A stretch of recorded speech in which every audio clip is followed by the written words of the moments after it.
नमस्कार दोस्तों, आपका स्वागत है आपके अपने चैनल जी के बाज़ार में। जैसा कि मैंने आपको कहा था कि अगली वीडियो हमारी नदियों की होगी, जिसमें मैंने आपके सामने लेके आया हूँ 25 हलवे क्वेश्चन।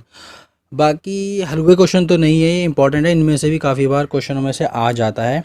तो बिना किसी देरी के हम अपनी वीडियो स्टार्ट करते हैं। तो पहला क्वेश्चन आपके सामने कि हिमालय पार की नदियाँ, हिमालय पार की नदियाँ कौन सी हैं? बताइए, आप कमेंट्स में आप अपना जवाब दे सकते हैं। तो हिमालय पार की नदियां हैं ब्रह्मपुत्र, सिंधु, सतलज। ठीक है। तो सेकंड क्वेश्चन आपका है, भारत में प्रवाहित होने वाली सबसे बड़ी नदी, भारत में प्रवाहित होने वाली सबसे बड़ी नदी कौन सी है? तो वो है गंगा। तीसरा क्वेश्चन हमारे सामने आया, तो वो गंगा नदी को बांग्लादेश में किस नाम से जाना जाता है? जी हाँ, बांग्लादेश में गंगा नदी को किस नाम से जाना जाता है? तो वो है पद्मा।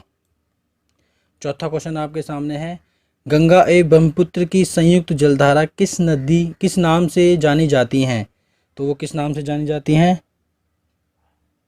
तो वो है आपकी मेघना, वो मेघना नाम से जानी जाती हैं।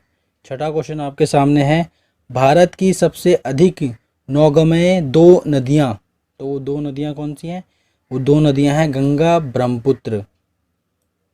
अगला क्वेश्चन आपके सामने है, छठा क्वेश्चन, निम्नलिखित नदियों में से भारत में किस पर सबसे लंबा सड़क सेतु है?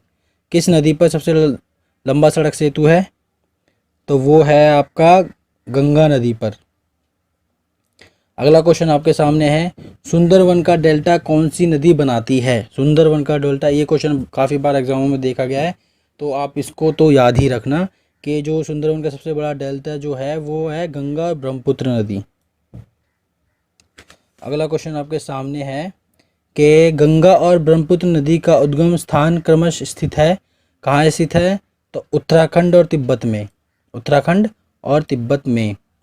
अगला क्वेश्चन, नौवां क्वेश्चन आपके सामने आता हुआ है, निम्नलिखित नदियों में से किसका उद्गम भारत क्षेत्र में नहीं होता? तो किसका नहीं होता? ब्रह्मपुत्र का नहीं होता, बाकी महानदी रावी और चिनाब का भारत में होता है। 10वां क्वेश्चन आपके सामने, तिब्बत में बहने वाली नदी सांगपो निम्नलिखित में से किस से होकर भारत में प्रवेश करती है? तो किससे होकर करती है? ये करती है अरुणाचल प्रदेश से। जी बिल्कुल सही जवाब। अगला 11वां क्वेश्चन आपके सामने कि सिंधु नदी की लंबाई उतनी ही है जितनी कि ब्रह्मपुत्र की लंबाई है।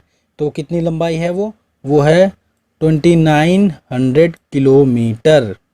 12वां क्वेश्चन आपके सामने आते हुए, तिब्बत में मानसरोवर झील के पास किस नदी का उद्गम स्रोत है? तो बताइए किसका है? इनमें से जो स्रोत है वो इन सभी नदियों का है। ठीक है। 13वां क्वेश्चन आपके सामने आते हुए, विश्व का सबसे बड़ा नदी द्वीप माजुली का निर्माण करने वाली नदी कौन सी है? तो कौन सी है? वो है ब्रह्मपुत्र। माजुली नदी का जो निर्माण करती है वो ब्रह्मपुत्र करती है। 14वां क्वेश्चन आपके सामने, निम्नलिखित में से कौन सी नदी दक्षिण से उत्तर की ओर प्रभावित होती है? तो वो कौन सी होती है? वो नदी है बेतवा नदी। तो ये नदी जो जो है उत्तर से दक्षिण की ओर प्रभावित होती है, ये बेतवा नदी है। अगला क्वेश्चन, निम्न में से किस नदी को बिहार का शोक कहा जाता है? तो ये बिहार का जो शोक कहा जाता है, ये अभी हाल ही न्यूज़ में चर्चा में रही है, तो इसका जवाब आपको पता होना चाहिए। तो ये है, ये करंट अफेयर के बेस से ही बन सकता है क्वेश्चन। तो ये है कोसी, कोसी नदी को बिहार का शोक कहा जाता है। अगला क्वेश्चन आपके सामने, अगला क्वेश्चन आपके सामने है, निम्नलिखित नदियों में से कौन सा नगर गोमती नदी के किनारे स्थित है? तो कौन सा है गोमती नदी के किनारे? वो है चित्रकूट। गोमती नदी के किनारे चित्रकूट स्थित है। अगला क्वेश्चन आपके सामने है, गंगा नदी पर निम्न में से कौन सी राजधानी स्थित है? तो कौन सी राजधानी स्थित है? वो है पटना। पटना राजधानी गंगा नदी के किनारे स्थित है।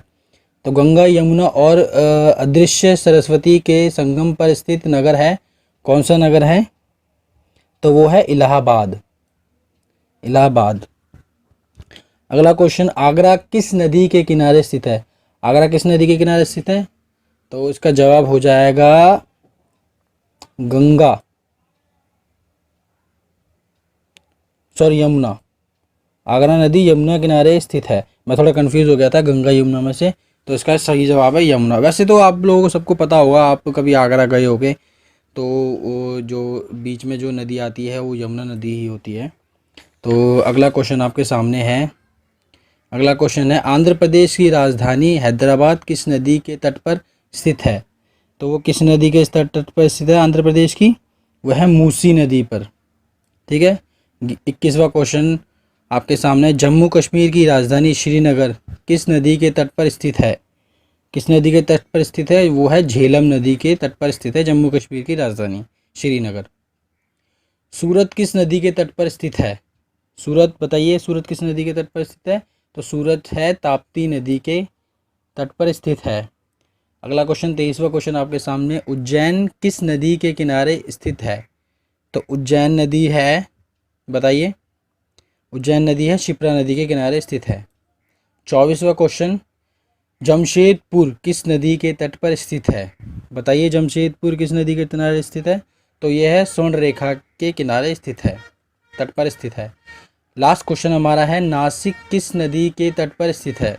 नासिक, जी बताइए, नासिक किस नदी के किनारे तट पर स्थित है? तो वो है गोदावरी नदी के तट पर स्थित है नासिक। तो ये हमारा लास्ट क्वेश्चन था। मुझे लगता है ज़रूर आपको पसंद आया होगा, तो इसकी आप रिवीजन करिए। ये वैसे तो बहुत बेसिक क्वेश्चन है, बाकी इन बेसिक क्वेश्चनों में से ही बहुत सारे क्वेश्चन आ जाते हैं। बाकी जो मेरे जितनी भी वीडियो के पहले पार्ट हैं उनमें सारे ही बेसिक क्वेश्चन है जो कि आपको वैसे पता होना चाहिए। तो इसके जो दूसरा पार्ट मेरे हर वीडियो का जो बनेगा उसमें बहुत ही मज़ेदार क्वेश्चन आएंगे और बहुत ही डिफ़िकल्ट क्वेश्चन आएंगे। तो इसलिए मैं बस ये चाहूँगा कि उसका आपको नोटिफिकेशन बार बार टाइम पे मिलता रहे। तो आप कमेंट्स और सब्सक्राइब इस चैनल को कर दीजिए ताकि मैं आपसे जुड़ा रहूँ। तो धन्यवाद।